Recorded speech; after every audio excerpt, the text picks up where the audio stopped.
Anniversary முடிஞ்சு அடுத்த நாள் விடியும் போது வர்ஷினிக்கு மனசில் ஒரு புது தெளிவு இருந்தது. ஆகாஷ் நேற்று நடந்த சம்பவத்துக்கு அப்புறம் கொஞ்சம் மாறி இருந்தது அவளுக்கு ஆறுதலாக இருந்தது. ஆனால் அந்த வீட்டின் அஸ்திவாரமாக இருக்கிற செல்லம்மா அத்தையோட மனசு மாறலைங்கிறது தான் பெரிய கவலை. வர்ஷினி விடிய காலையிலேயே எழும்பி வாசலில் கோலம் போட்டுட்டு இருந்தா. பனிக்காற்று மெதுவாக வீசுச்சு. பக்கத்து வீட்டு மல்லிகைப்பூவோட வாசனை காற்றுல கலந்து வீசுச்சு. கோலம் போட்டு முடிச்சதுக்கு அப்புறமா கிச்சனுக்குள்ளே வந்தப்போ செல்லம்மா அத்தை ஏற்கனவே அங்கே நின்றுட்டு இருந்தாங்க. என்ன மருமகளே, நேற்று நடந்ததெல்லாம் மறந்துக்கிட்டு இன்னைக்கு பெரிய பத்தினி மாதிரி கோலம் போடுறியோ? என் பிள்ளைக்கு வந்த கண்டம் ஒன்னால தான் விலகுச்சின்னு அந்த வசந்த பையன் சொல்லிகிட்டு இருக்கான். ஆனால் எனக்கு தெரியும், நீ நேற்று அங்கே போனது தான் அவனுக்கு அசிங்கம். செல்லம்மா காஃபியை ஆற்றிக்கிட்டே ஆரம்பித்தாங்க. வர்ஷினி பதில் பேசலை. ஏன்னா பேசுனா இன்னைக்கு காலை பொழுது முழுக்க சண்டையிலேயே போயிடும்னு அவளுக்கு நல்லாவே தெரியும். அவள் பாட்டுக்கு அடுப்பை பற்ற வச்சு இட்லி சட்டியை வச்சா. இந்த பாரு மருமோளை, இன்னையிலிருந்து ஒரு விஷயம் தெளிவாக சொல்லிடுறேன். இந்த தையல் வேலையை நீ நிறுத்தணும். என்னோட புள்ள ஒரு பெரிய இன்ஸ்பெக்டரு, ஊரில் 4 பேர் மதிக்கிற மனுஷன். அவன் பொண்டாட்டி தெருவில் இருக்கிறவங்களுக்கு துணி தைச்சி கொடுக்கறது எங்களுக்கு கௌரவ குறைச்சல். காசு வேணும்னா என்கிட்ட கேளு, என் புள்ள சம்பளத்தில் இருந்து நான் தாரேன். ஆனால் இந்த கடகட சத்தம் எல்லாம் இனிமே இந்த வீட்டில் கேட்கக்கூடாது. செல்லம்மாவோட குரலில் ஒரு அதிகாரம் இருந்தது. வர்ஷினிக்கு கை நடுங்குச்சு. அந்த தையல் மெஷின் தான் அவளோட அடையாளம். அதை விட சொல்கிறது அவளோட உயிரையே விட சொல்கிற மாதிரி இருந்துச்சு. அத்தை, இதை காசுக்காக மட்டும் இல்லை அத்தை, எனக்கு பிடிச்ச வேலை. நான் யார்கிட்டையும் போய் நிற்காம என்னோட சொந்த காலில் நிற்கிறது உங்களுக்கு ஏன் கஷ்டமாக இருக்குது? ஆகாஷ்கிட்டையே நான் இதை பற்றி பேசிட்டேன், அவர் ஒன்றும் சொல்லலையே அத்தை. வர்ஷினி மெதுவாக சொன்னா. அவன் சொல்ல மாட்டான், அவன் சொல்லவே மாட்டான். நீ போடுற பாச விலையில் அவன் விழுந்துட்டான். ஆனால் நான் விட மாட்டேன். இன்றைக்கி மதியம் விசேஷமான ஆளுங்க எல்லாம் வராங்க. வசந்துக்கு ஒரு நல்ல இடத்துலேருந்து சம்மந்தம் பார்க்க வராங்க. அந்த பொண்ணு வீட்டுக்காரங்க வரும்போது நீ ஒரு இன்ஸ்பெக்டரோட பொண்டாட்டி மாதிரி கௌரவமாக வந்து நிற்கணும். அதை விட்டுட்டு மெஷின் முன்னாடி உட்காந்து நூலை உருட்டிட்டு இருந்த அப்புறம் இருக்கு உனக்கு. செல்லம்மா எச்சரித்து விட்டு போனாங்க. வர்ஷினி அப்படியே திகச்சு நின்னா. என்ன, வசந்துக்கு கல்யாண பேச்சா? வசந்த் அவளுக்கு தம்பி மாதிரி. அவன் மேலே அவளுக்கு ரொம்ப பாசம். ஆனால் வார பொண்ணு இந்த வீட்டை புரிஞ்சுக்கிறவளா இருப்பாளா? இல்லைன்னா செல்லம்மாத்தையோட பேச்சை கேட்டு வர்ஷினியை பகச்சிக்குவாளா? அப்போது ஆகாஷ் ரூமில் இருந்து வந்தான். வர்ஷு, இன்னைக்கு ஒரு முக்கியமான மீட்டிங் இருக்குது, நான் கிளம்புறேன். அம்மா சொன்னதை கேட்டேன். வசந்த் கல்யாண விஷயம் இப்போ தான் பேச ஆரம்பிச்சிருக்காங்க. நீ கொஞ்சம் அட்ஜஸ்ட் பண்ணிக்கோடா அப்படின்னு சொல்லிட்டு போயிட்டான். வழக்கம் போல் ஆகாஷ் பிரச்சனையை சமாளிக்க பார்க்குறானே தவிர தன் பக்கம் இருக்கிற நியாயத்தை பேச மாட்டேங்கிறான்னு வர்ஷினிக்கு தோணுச்சு. மதியம் ஆச்சு. செல்லம்மா சொன்ன மாதிரியே அந்த பொண்ணு வீட்டுக்காரங்களும் வந்தாங்க. வர்ஷினி அவங்களுக்கு பலகாரமும் டீயும் எடுத்துகிட்டு போனா. வந்தவங்க வர்ஷினியை ஒரு மாதிரி மேலிருந்து கீழாக பார்த்தாங்க. இவங்க தான் உங்கள் பெரிய மருமகளா? ரொம்ப லட்சணமாக இருக்காங்க. என்ன பண்ணுறாங்க? வந்தவங்களில் ஒரு பெரியம்மா கேட்டாங்க. செல்லம்மா முந்திக்கிட்டு பேசினாங்க. அவள் வீட்டை பார்த்துக்கிறா, நல்ல படித்த பொண்ணு தான். ஆனால் எங்கள் வீட்டு கௌரவத்துக்காக நாங்கள் அவளை வேலைக்கு அனுப்பலை. அப்படியே மகாராணி மாதிரி வீட்டில் இருக்கா. வர்ஷினிக்கு தலை சுற்றியது. நான் ஒரு தையல் கலைஞருங்கிறத சொல்லக்கூட மாமியாருக்கு அசிங்கமாக இருக்கேன்னு நினைக்கும்போது அவளுக்கு அழுகையாக வந்தது. அந்த நேரத்தில் வாசலில் ஒரு கார் வந்து நின்றுச்சு. அதில் இருந்து ஒரு அழகான இளம்பெண் இறங்குனா. பார்த்ததுமே வசந்துக்கு பார்த்த பொண்ணு அவதான்னு தெரிஞ்சு போச்சு. ஆனால் அவளோட அந்த பார்வையிலையும் உடுத்தியிருந்த உடையிலையும் ஒரு பெரிய மிரட்டல் இருந்தது. அவள் பேர் அகிலா. அகிலா உள்ளே வந்ததுமே வர்ஷினியை பார்த்த விதம், அது ஒரு சாதாரண பார்வையாக இல்லை, ஏதோ ஒரு சூழ்ச்சி அந்த பார்வைக்குள்ளே ஒளிஞ்சிருந்தது. என்ன அத்தை, இவங்க தான் உங்கள் மருமகளா? பார்க்க ஒரு மாதிரி சாதாரணமாக இருக்காங்களே. நான் கேள்விப்பட்டேன் இவங்க வீட்டில் தையல் வேலை செய்கிறாங்கன்னு. நிஜமாவா? அகிலா கேட்ட முதல் கேள்வியிலேயே அந்த இடம் அமைதியானது. செல்லம்மாவோட முகம் கருத்து போச்சு. வர்ஷினிக்கு இதயம் படபடன்னு அடிச்சுக்கிட்டது.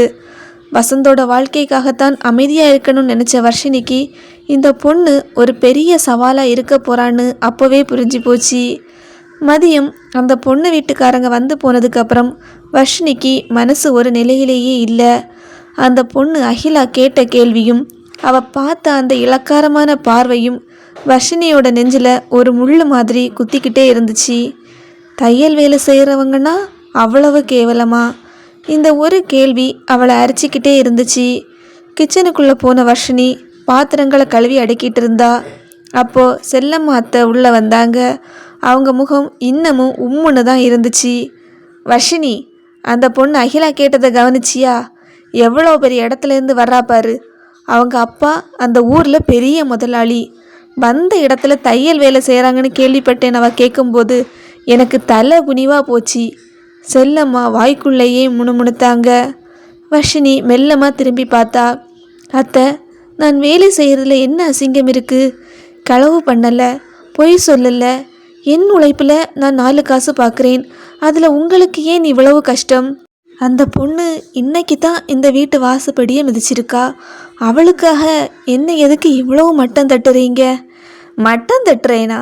அடி மருமகளே, நீ இன்னும் உலகத்தை தெரிஞ்சிக்கல. கௌரவங்கிறது ஒரு கண்ணாடி பாத்திரம் மாதிரி. ஒரு விரிசல் விழுந்தா ஒட்ட வைக்கவே முடியாது.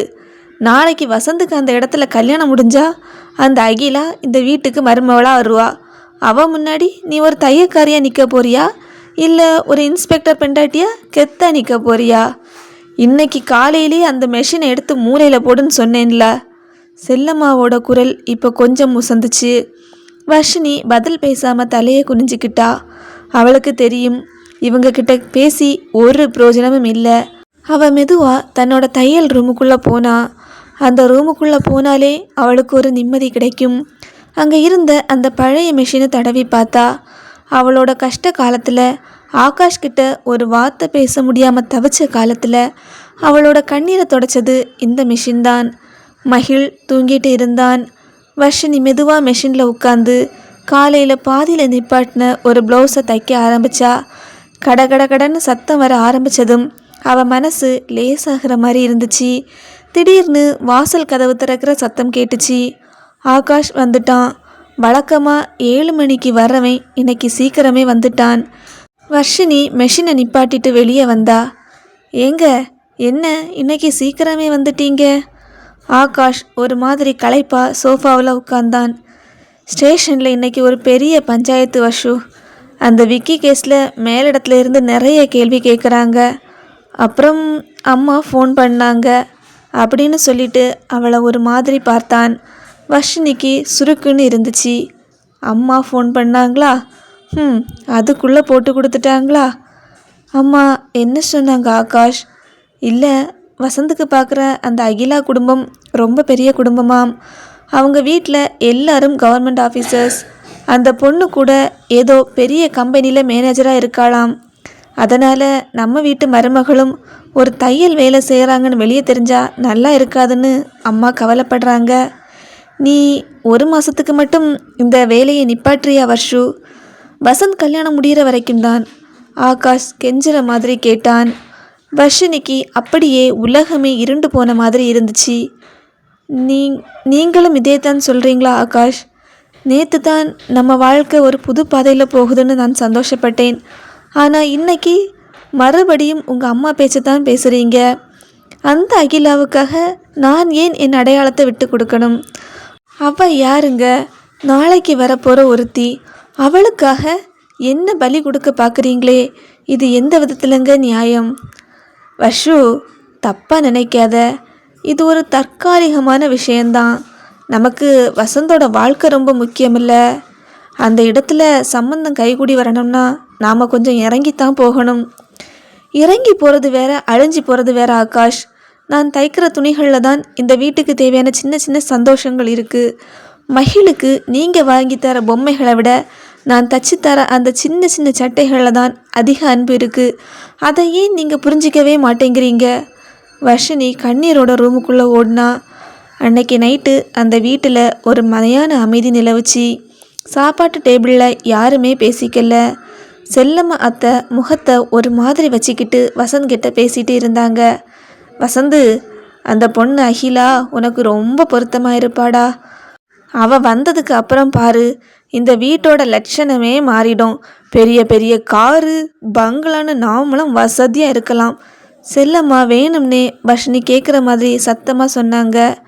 வசந்த் ஒரு மாதிரி தர்ம சங்கடமாக வர்ஷினியை பார்த்தான். அம்மா, அண்ணி மனசை ஏன் கஷ்டப்படுத்துறீங்க? அவங்க கஷ்டப்பட்டு உழைக்கிறாங்க, அதில் என்ன தப்பு? நீயே அவளுக்கு சப்போர்ட் பண்ணுறியா? சரிடா, அப்புறம் அந்த பொண்ணு வேண்டான்னு போயிட்டா என்கிட்ட வந்து அழக்கூடாது அப்படின்னு சொல்லிட்டு செல்லம்மா தட்டை எடுத்துகிட்டு எந்திரிச்சு போயிட்டாங்க. வர்ஷினி வாசப்படியில் வந்து உட்கார்ந்தா. இருட்டில் அந்த தென்னை மரங்கள் அசையிற சத்தம் கேட்டுச்சு.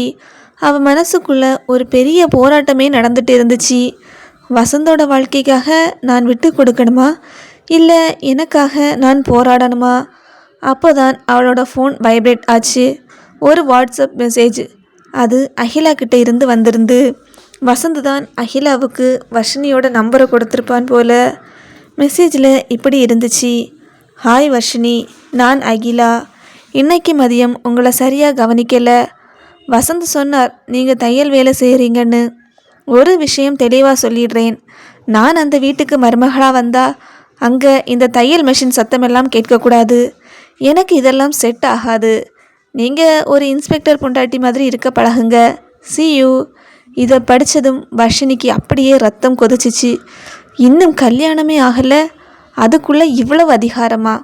இவ இந்த வீட்டுக்குள்ளே வந்தால் என் நிலைமை என்ன ஆகிறது? அவள் அந்த மெசேஜை ஆகாஷ் கிட்ட காட்டணும்னு நினச்சா. ஆனால் ஆகாஷ் ஏற்கனவே டென்ஷனில் இருக்கான். இப்போ அவன்கிட்ட இதை காட்டுனா மறுபடியும் வீட்டில் சண்டை வரும். வர்ஷினி அந்த ஃபோனை இறுக்கி பிடிச்சிக்கிட்டு இருட்டிலேயே கண் கலங்கி நின்னா. தூரத்தில் ஒரு நாய் ஊழையிடுற சத்தம் கேட்டுச்சு. வர்ஷினியின் வாழ்க்கையில் வீச போகக்கூடிய பெரிய புயலோட அறிகுறியா அது அவளுக்கு தோணுச்சு. அந்த ராத்திரி வர்ஷினிக்கு ஒரு யுகம் மாதிரி இருந்துச்சு. அகிலா அனுப்பின அந்த மெசேஜ் அவள் கண்ணு முன்னாடியே வந்து வந்து போச்சு. நான் அந்த வீட்டுக்கு வந்தால் இந்த தையல் மெஷின் சத்தம் கேட்கக்கூடாது. இந்த ஒரு வரி அவளோட அத்தனை கனவுகளையும் நசுக்கிற மாதிரி இருந்துச்சு. வசந்துக்கு வரப்போகிற பொண்ணு இவ்வளவு திமிரானவளாக இருப்பான்னு அவள் எதிர்பார்க்கவே இல்லை. விடியற்காலம் 5 மணிக்கு வர்ஷினி எழும்புனா. மனசுக்குள்ள ஒரு இனம் புரியாத பாரம். வாசலில் வந்து சாணி தெளித்து கோலம் போடும்போது அந்த ஈர மண்ணோட வாசம் கூட இன்னைக்கு அவளுக்கு ஏனோ ஒரு கசப்பை தான் தந்துச்சு. கோலம் போட்டுட்டு நிமிரும்போது வாசலில் இருந்த மல்லிகை பூக்கள் மெல்லமாக தலையசைச்சுது. நாமளும் இந்த பூக்கள் மாதிரி தான் ஒரு நாள் முழுக்க வாசம் கொடுத்துட்டு அடுத்த நாள் யாரோ ஒருத்தரோட காலுக்கு அடியில் மிதிபடுறோம்னு நினச்சிக்கிட்டா. கிச்சனுக்குள்ளே போனப்போ செல்லம்மாத்தை ஏற்கனவே காஃபி போட்டுட்டு இருந்தாங்க. அவங்க முகத்தில் இன்னைக்கு ஒரு தனி பிரகாசம். வர்ஷினி, இன்னைக்கு அந்த அகிலா வீட்டுக்கு மறுபடியும் பேச போகிறோம். இந்த முறை ஆகாஷையும் வர சொல்லியிருக்காங்க. ஒரு போலீஸ் ஆஃபீஸர் வராருன்னா அந்த இடத்துல கௌரவமே தனிதான். நீயும் ஒரு நல்ல பட்டு புடவை எடுத்து உடுத்திக்கிட்டு தயாராயிரு. செல்லம்மா உத்தரவு போட்டாங்க. வர்ஷினி மெதுவாக சொன்னா, அத்தை, எனக்கு இன்னைக்கு ஒரு வேலை இருக்குது. 4-5 ப்ளவுஸு முடிச்சு தரேன்னு வாக்கு கொடுத்துருக்கேன். அந்த பொண்ணுக்கு நாளைக்கு நிச்சயதார்த்தம். இன்னைக்கு நான் கொடுக்கலன்னா அந்த பொண்ணோட சந்தோஷமே கெட்டு போயிடும். நீங்கள் போயிட்டு வாங்க, நான் வீட்டில் இருக்கேன். செல்லம்மா கையில் இருந்த காஃபி டவராவை படார்னு மேசையில் வச்சாங்க. என்ன சொன்ன? வரமாட்டேன்னு சொல்கிறியா? ஒரு தையல் வேலை உனக்கு அவ்வளோ முக்கியமாக போச்சா? வசந்தோட வாழ்க்கைக்காக ஒரு 4 மணி நேரம் ஒதுக்க உனக்கு மனசு இல்லையா? அந்த பொண்ணு வீட்டுக்காரங்க பெரிய மருமகள் எங்கன்னு கேட்டால் நான் என்ன பதில் சொல்லுவேன்? அவள் வீட்டு மூலையில் உட்காந்து துணி தைச்சிட்டு இருக்கான்னு சொல்கிறியா? இல்லை அத்தை, நான் சொல்கிறத கொஞ்சம் கேளுங்க. ஒன்றும் கேட்குறதுக்கு இல்லை, நீ வார அவ்வளவுதான். அந்த தையல் மிஷினை இன்னைக்கு தொடக்கூடாது, இது என் கட்டளை. செல்லம்மா முறைச்சிட்டு போயிட்டாங்க. வர்ஷினிக்கு தொண்டையில் என்னமோ அடைக்கிற மாதிரி இருந்துச்சு. அவள் கண்ணீரை தொடச்சிக்கிட்டு ஆகாஷ் ரூமுக்குள்ளே போனா. ஆகாஷ் இப்போ தான் குளிச்சிக்கிட்டு வந்து யூனிஃபார்ம் போட்டுட்டு இருந்தான். ஆகாஷ், இன்னைக்கு அந்த அகிலா வீட்டுக்கு போகணுமாம். அம்மா கட்டாயப்படுத்துகிறாங்க. ஆனால் எனக்கு நிறைய வேலை இருக்குது. நேற்றே அந்த பொண்ணு எனக்கு மெசேஜ் அனுப்பி மிரட்டுறா. நான் வந்தால் தையல் மிஷின் இருக்கக்கூடாதுன்னு சொல்கிறா. இதை பார்த்தீங்களா? வர்ஷினி தன்னோட ஃபோனை காட்டுனா. ஆகாஷ் அந்த மெசேஜை ஒரு நிமிஷம் பார்த்தான். அவன் முகத்தில் ஒரு சின்ன அதிர்வு தெரிஞ்சுது. ஆனால் உடனே அதை மறைச்சிக்கிட்டு, வர்ஷு, அவள் ஏதோ சின்ன பொண்ணு, விவரம் இல்லாமல் அனுப்பிட்டா. அதுக்காக போய் இப்போ இதை பெருசு பண்ணாத. இன்னைக்கு ஒரு நாள் மட்டும் அம்மா சொல்கிறத கேட்டு அவங்க கூட போயிட்டு வந்துடு. அப்புறம் நம்ம நிதானமாக பேசிக்கலாம் அப்படின்னு சொல்லி அவளை சமாதானப்படுத்த பார்த்தான். நிதானமாக பேசிக்கலாம், இதுதானே உங்கள் தாரக மந்திரம். ஆனால் அந்த நிதானம் வர்றதுக்குள்ளே என்னோட சுயமரியாதை எல்லாம் அழிஞ்சு போயிடும் ஆகாஷ். எனக்கு அந்த பொண்ணை பார்த்தாலே ஒரு மாதிரி இருக்குது. அவள் இந்த வீட்டுக்கு வந்தால் முதல்ல என்னத்தான் இந்த வீட்டை விட்டு துரத்துவா. வர்ஷினி ஆதங்கத்தோடு சொன்னாள். ஆகாஷ் பதில் சொல்லாமல் தொப்பி எடுத்து மாட்டிக்கிட்டான். நேரமாகுது வர்ஷு, மதியம் 2 மணிக்கு வசந்த் காரில் வருவான், எல்லாரும் ரெடியாக இருங்கன்னு சொல்லிட்டு போயிட்டான். மதியம் 2 மணி. வர்ஷினி மனசே இல்லாமல் ஒரு இளம் பச்சை நிற பட்டு புடவை எடுத்து உடுத்திக்கிட்டு கண்ணாடி முன்னாடி நின்னா. ஆகாஷ் வாங்கி தந்த அந்த வைர மூக்குத்தி அவள் மூக்கில் ஜொலிச்சுது. ஆனால் அவள் முகத்தில் ஒரு துளி கூட சிரிப்பு இல்லை. வசந்த் காரை ஓட்டினான். முன்னாடி செல்லம்மா அத்தை கம்பீரமாக உட்காந்துருந்தாங்க. வர்ஷினி பின்னாடி ஜன்னல் ஓரமாக உட்காந்து வேடிக்கை பார்த்தா.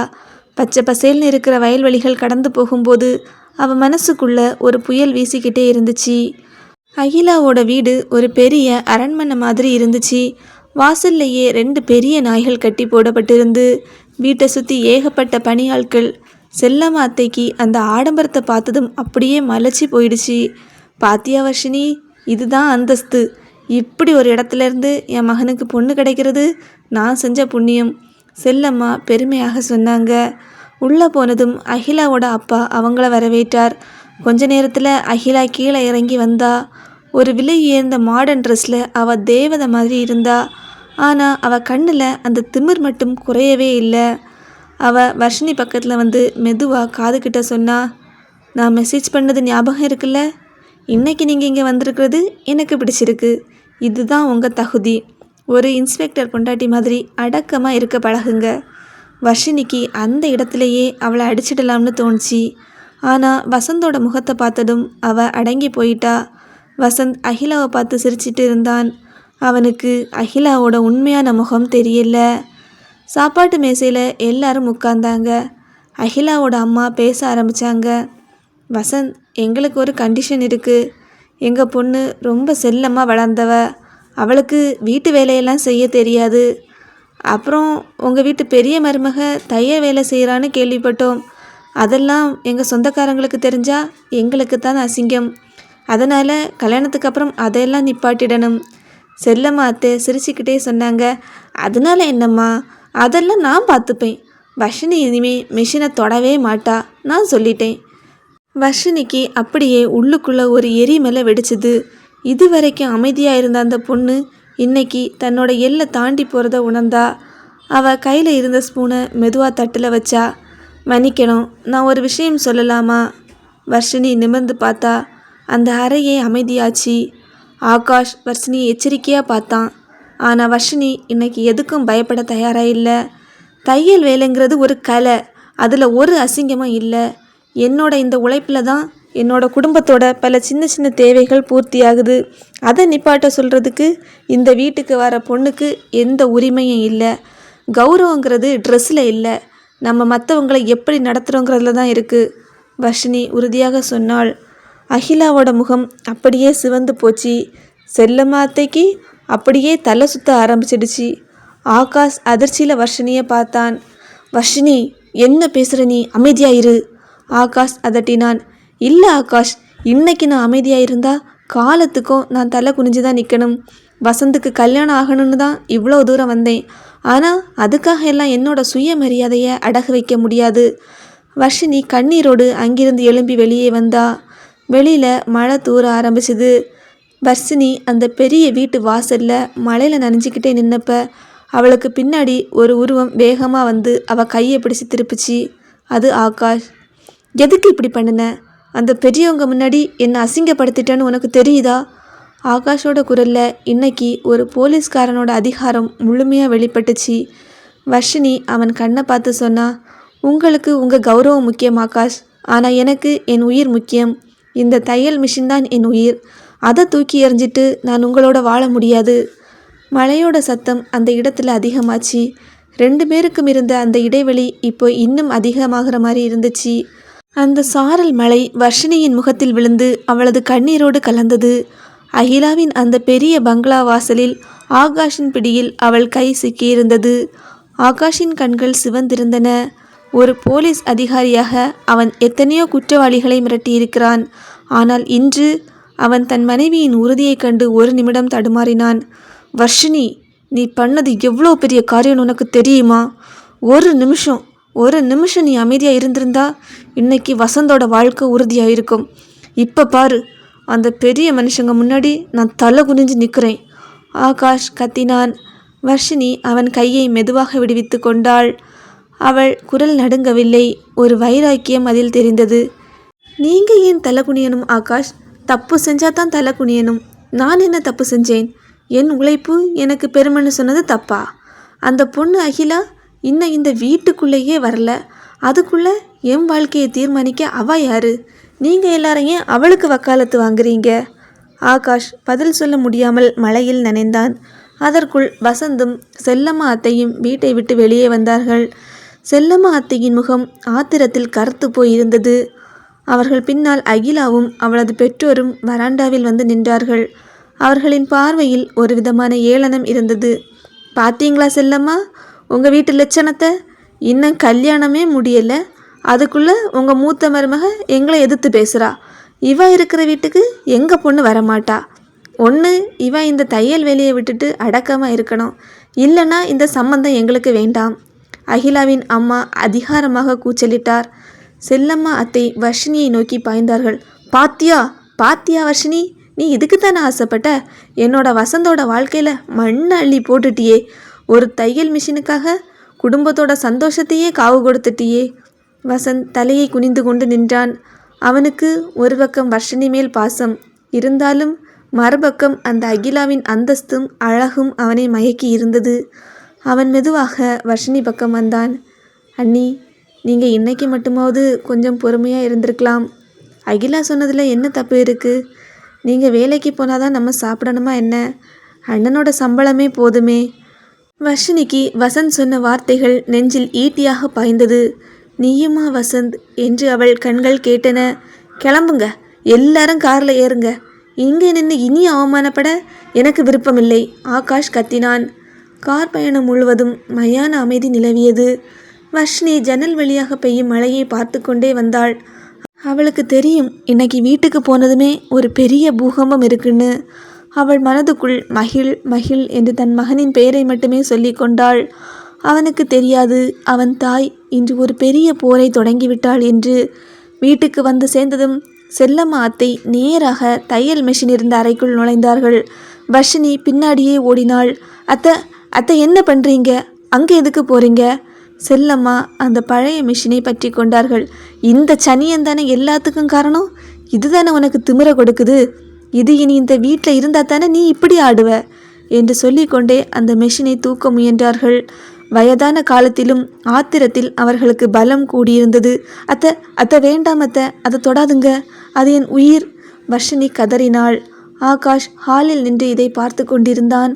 அவனுக்கு தடுக்க தோன்றவில்லை. ஒருவேளை இந்த மிஷின் இல்லை என்றால் வர்ஷினி அடங்கி போவாள் என்று அவன் நினைத்தானோ என்னவோ. செல்லம்மா அந்த மெஷினை தள்ளினார்கள். அது தடதடவென சத்தத்துடன் கீழே விழுந்தது. அதன் ஊசி ஒடிந்து சிதறியது. வர்ஷினிக்கு தன் நெஞ்சே ஒடிந்தது போன்ற ஒரு வலி ஏற்பட்டது. அவள் அப்படியே அந்த உடைந்த மெஷின் முன்னால் மண்டியிட்டு கதறி அழுதாள். இப்போ சந்தோஷமா அத்தை? இப்போ சந்தோஷமா? என்னோட உயிரையே உடைச்சிட்டீங்களே. இது வெறும் மெஷின் இல்லை அத்தை, ஒரு பொம்பளையோட கனவு, அவளோட தன்னம்பிக்கை. இதை உடைச்சதுனால வசந்துக்கு அந்த பொண்ணு கிடச்சிடுவாளா? இல்லை உங்கள் மகன் பெரிய கௌரவமான ஆளாயிடுவாரா? வர்ஷினி அழுதபடி கேட்டாள். செல்லம்மா அத்தை மூச்சிறைக்க நின்றார்கள். ஆமாண்டி ஆமா, இப்போ தான் எனக்கு நிம்மதியாக இருக்குது. இனிமே இந்த வீட்டில் தையல் சத்தமே கேட்காது என்று சொல்லிவிட்டு திமிருடன் வெளியேறினார்கள். வர்ஷினி மெதுவாக தலை நிமிர்ந்து வாசலில் நின்று கொண்டிருந்த ஆகாஷை பார்த்தாள். ஆகாஷ் அவளது பார்வையை எதிர்கொள்ள முடியாமல் விலகி சென்றான். அன்று இரவு வர்ஷினி சாப்பிடவில்லை. உடைந்த அந்த மிஷின் அருகிலேயே அமர்ந்திருந்தாள். மகிழ் வந்து அவள் மடியில் தலை வைத்து தூங்கிவிட்டான். இருட்டில் அந்த ரூமுக்குள் இருந்த மெஷினின் நிழல் ஒரு காயம்பட்ட பறவை போல தெரிந்தது. நள்ளிரவு 1 மணி இருக்கும். வர்ஷினியின் ஃபோன் அடிக்கும் சத்தம் கேட்டது. யாரென்று பார்த்தால் அது அகிலா. வர்ஷினி ஃபோனை எடுத்தாள். மறுபக்கம் அகிலாவின் சிரிப்பு சத்தம் கேட்டது. வர்ஷினி, நியூஸ் கிடச்சிது. உன் மெஷின் உடஞ்சிடுச்சாமே. சூப்பர். இப்போவாது புரிஞ்சிக்கோ. உன்னோட இந்த சின்ன தையல் வேலை என் பணத்துக்கு முன்னாடி ஒன்றுமே இல்லை. வசந்த் என்கிட்ட ஃபோன் பண்ணி மன்னிப்பு கேட்டான். நாளைக்கு திரும்பவும் எங்கள் வீட்டுக்கு வர்றாங்க. ஆனால் இந்த தடவை நீ வந்துடாத. வர்ஷினி ஃபோனை துண்டித்தாள். அவள் கண்களில் இருந்த கண்ணீர் இப்போது மறைந்து ஒரு விதமான வெறி பிறந்தது. அவள் மெதுவாக அந்த உடைந்த மிஷினை தடவினாள். நீங்கள் எல்லாரும் சேர்ந்து இந்த மிஷினை உடைக்கலாம், ஆனால் இந்த வர்ஷினியோட மனசை உடைக்க முடியாது. இந்த பொண்ணு தையல் தச்சு உங்களை விட உயரப்போறா, இது சத்தியம் என்று சொல்லிக்கொண்டே எழும்பினாள். உடைந்த தையல் மெஷின் முன்னால் அமர்ந்து வர்ஷினி சிந்திய கண்ணீர் வெறும் சோகத்தின் வெளிப்பாடு அல்ல, அது ஒரு வைராக்கியத்தின் தொடக்கம்.